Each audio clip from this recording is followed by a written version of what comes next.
বর্তমান সিচুয়েশনকে ভালোবাসতে হলে একটু নিচের দিকে তাকাবা, তারপরে আবার দেখো বর্তমান সিচুয়েশনটাকে ভালো লাগতেছে।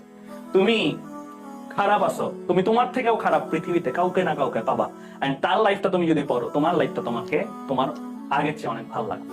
ঠিক আছে?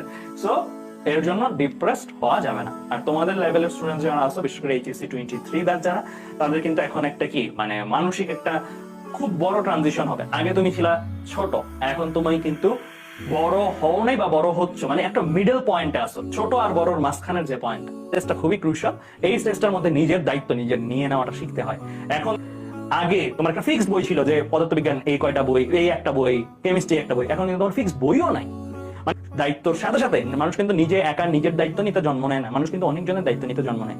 তোমার কিন্তু অনেকজনের প্রতি দায়িত্ব আছে। সো তোমার কি করতে হবে? স্ট্রং হইতে হবে। শুধু নিজেকে নিজে পালতে পারা ওইটা কিন্তু সার্থকতা না। তুমি আরো কয়েকজনকে পালতে পারতেছো, আরো কয়েকজনকে তুমি ড্রিম দেখাতে পারতেছো, আরো কয়েকজনকে তুমি অ্যাকচুয়ালি কি মানে ফিনান্সিয়াল, এটা ফ্যামিলি থেকে স্টার্ট হবে, যে ফ্যামিলিকে তুমি first of all take care করতে পারছো, তারপরে তুমি আদার ফ্যামিলির বাইরে বিয়ন্ড তুমি হেল্প করতে পারতেছো, তাহলে তুমি অ্যাকচুয়ালি কি তুমি সাকসেসফুল। তখনই আমি বলবো সাকসেসফুল। আমার মতো সাকসেসফুল ডেফিনিশন এটাই, যে তুমি শুধু নিজেরা পালতেছো এটা না, অনেক বেটার ভাবে নিজেরা পালতে পারো। লাইক তুমি ডিলাক্স সকল পণ্য নিতে পারো, কিন্তু ওইটা সাকসেস না।